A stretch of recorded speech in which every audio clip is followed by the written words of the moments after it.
Hello there, welcome to 2017. Last year I read 47 books. Not quite 50 like I hoped, but oh well. And though I reviewed several of them, there are a few that stand out that I really loved or that left a big impression that for one reason or another I didn't talk about, but I feel deserve a mention. So instead of leaving them out, I'm going to smush them together in one video. Here, in the order that I read them, are 6 memorable standout books that I didn't review in 2016. Number 1 is Annapurna by Maurice Herzog. I'm probably saying that wrong. It's French, Herzog. I don't know.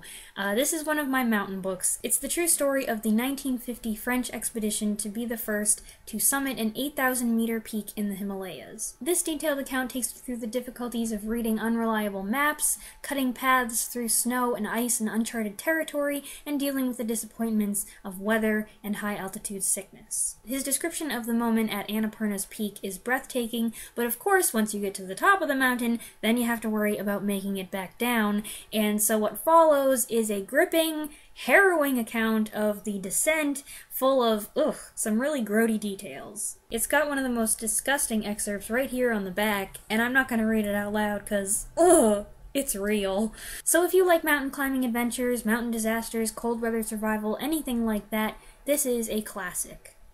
Number 2, Guards by Terry Pratchett. I don't think I've mentioned yet on this channel that I'm a fan of Terry Pratchett's Discworld series. Sir Terry Pratchett passed away in 2015 after living with Alzheimer's disease since 2007. I was very upset by news of his death, and when I tried to reread Night Watch a week after his passing as a kind of memorial, I just couldn't make it through. So I ended up staying away from Discworld for about a year until last April when Guards was calling to me from my bookshelf, and I decided I was ready, and oh my goodness, what an awesome way to jump back in.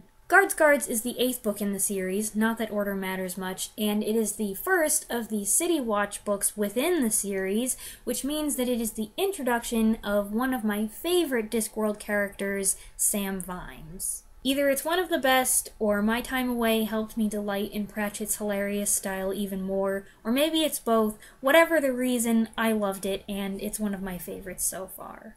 Number 3, In the Best Families by Rex Stout. This one's a Nero Wolfe mystery. I did a video on this series a while back, and through that I've heard from a couple other fans, which is super exciting. This is another book, like Guards that stuck out to me as one of the best of its series. This one's actually a conclusion of a trilogy within the series that feature the same antagonist.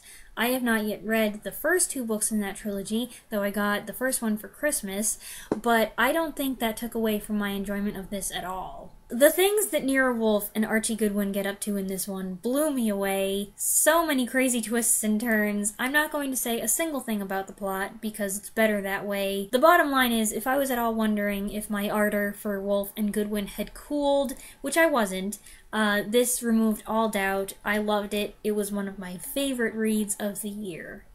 Number 4, From the Mixed Up Files of Mrs. Basil E. Frankweiler by E.L. Konigsburg. I had to read this book in 5th grade, and I don't remember being too impressed. I was kind of a classic snob back then, so I probably felt like it wasn't old enough or famous enough to be worth reading. What can I say? 11-year-old me was kind of a stinker sometimes. Also, 1967 wasn't old enough? Anyway, I gave the book a second shot last year, and I changed my mind. The story is about Claudia, a girl who decides to run away from home to live in the Metropolitan Museum of Art in New York City and bring along her little brother Jamie for his stockpile of money. I loved the dialogue between Claudia and Jamie, the development of their relationship, the book's humor and intelligence, and just the idea of living in a museum and spooking around there at night when everybody else is gone. It's good stuff, despite what young me thought. Number 5, We Have Always Lived in the Castle by Shirley Jackson. Now this isn't one that I absolutely loved, but it left a strong impression on me. This is a strange, disturbing story, and the fact that I read most of it in the backseat of a car at night made it super freaky. It's yet another instance where I insist it's better to go in cold. I speak from experience, having had a substantial part of the plot spoiled for me by whoever wrote the foreword for the Kindle edition. I hate it when that happens, so I'm not going to do that to you. I'll just say it's about 2 sisters who live with their uncle in isolation in their family mansion, and there's a mystery. It's short, but it packs a punch, and I look forward to reading it again in the future. And number 6, A Town Like Alice by Nevil Shute. This one's been on my list to read for a while, basically since I read On the Beach a few years ago and wanted to read more by Shute and heard that this one was considered a classic. This is a novel that covers a pretty broad range of material. The first half tells the story of an Englishwoman's survival as a Japanese prisoner of war in World War II, while most of the second half, post-war, is a story of economic development and romance in the Australian outback, with this strong independent woman in the foreground. I'm going to sound like a broken record, but yes, this is a book that I would say I found even more engrossing because I knew next to nothing about the plot, so each part of the journey was a complete surprise to me. Sounds like I have a hidden agenda in this video, doesn't it? Anyway, A Town Like Alice was completely unexpected. I really enjoyed it, and it was an excellent read. So those are 6 books that stuck out to me last year that I wanted to tell you about. There are other books I read in previous years that I never got a chance to review, so maybe I'll do something like this for 2015 or even 2014, I don't know. If any of the books I mentioned to you sound interesting, I hope you'll check them out. I've listed the titles and authors below for your convenience. Let me know what you think. Thanks for watching. Bye!